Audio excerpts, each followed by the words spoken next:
दोस्तों आप सभी को पता होगा हमने अभी कुछ समय पहले महाकुंभ मनाया था जो कि बहुत ही शानदार था, जिसकी जितनी तारीफ की जाए उतनी कम है।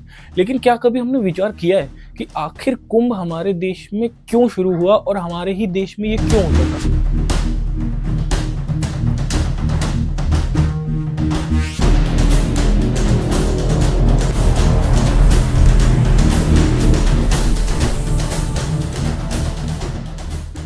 तो आज थोड़ा बहुत मोटा-मोटी तौर पे हम ये समझने की कोशिश करेंगे कि आखिर कुंभ हमारे ही देश में क्यों होता है और इसका असल कारण क्या है। तो इस जानकारी का जो सोर्स मैंने लिया है वो कुछ दिन से मैं एक बुक पढ़ रहा था जिसका नाम है परिवर्तन।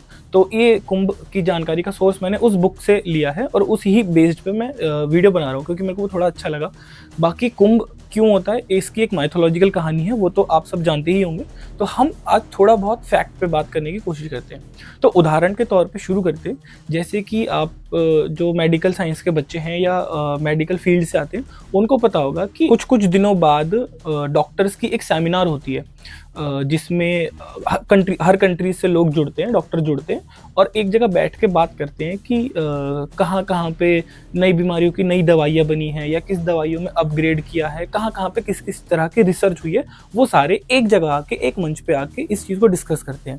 ठीक है, अब इसको पुराने टाइम में ले जाते हैं अपने इतिहास में कि भारत विश्व गुरु कहलाता था। तो भारत विश्व गुरु क्यों कहलाता था? क्योंकि भारत में कुंभ का मेला लगता था और कुंभ का मेला सेम वही काम करता था। 6 साल में अपने नेशनल लेवल पे लोग इकट्ठा होते थे और नदी के पास क्यों? क्योंकि नदी के पास ही बड़े बड़े गुरुकुल और वेदशालाएं हुआ करती थी।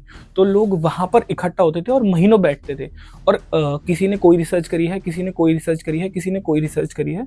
तो वो सब लोग एक जगह बैठकर अपने ज्ञान का मंथन करते थे और जब ज्ञान का मंथन मतलब आपस में डिबेट, वहाँ पे महीनों बैठ के लोग क्वेश्चन आंसर करते थे, लोग शास्त्रार्थ करते थे, लोग तर्क वितर्क करते थे और इस चीज़ को वहाँ पे मंथन कहा गया बुक में।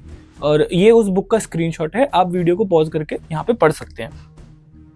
तो बात पे वापस आते हैं और आगे बढ़ते हैं। तो ज्ञान का मंथन होता था और जब नॉलेज हम किसी से आपस में बैठ के बात करते हैं तो कुछ उसको नया सीखने को मिलता है, कुछ हमें नया सीखने को मिलता है। तो उसी चीज़ को ज्ञान अमृत बोला गया, उस चीज़ को नाम दिया गया ज्ञान अमृत। कि कुंभ में जाओगे और कुंभ में जाके स्नान करोगे तो ज्ञान अमृत आपको मिलेगा। तो वहाँ पे ये मतलब है कुंभ में स्नान करने का कि वहाँ पे और 6 साल में नेशनल लेवल पे और 12 साल में ये इंटरनेशनल लेवल पे होता था। तो लोग बाहर के देशों से हमारी कंट्री में आते थे कि कोई कुछ लेके आ रहा है, कोई कुछ लेके आ रहा है, अपने सवाल तैयार करके लेके आते थे जिसके उनको जवाब यहाँ पे मिलते थे। इसी एक ये छोटी सी कड़ी है भारत को विश्व गुरु कहलाने की, इसीलिए हमारा भारत विश्व गुरु कहलाता था।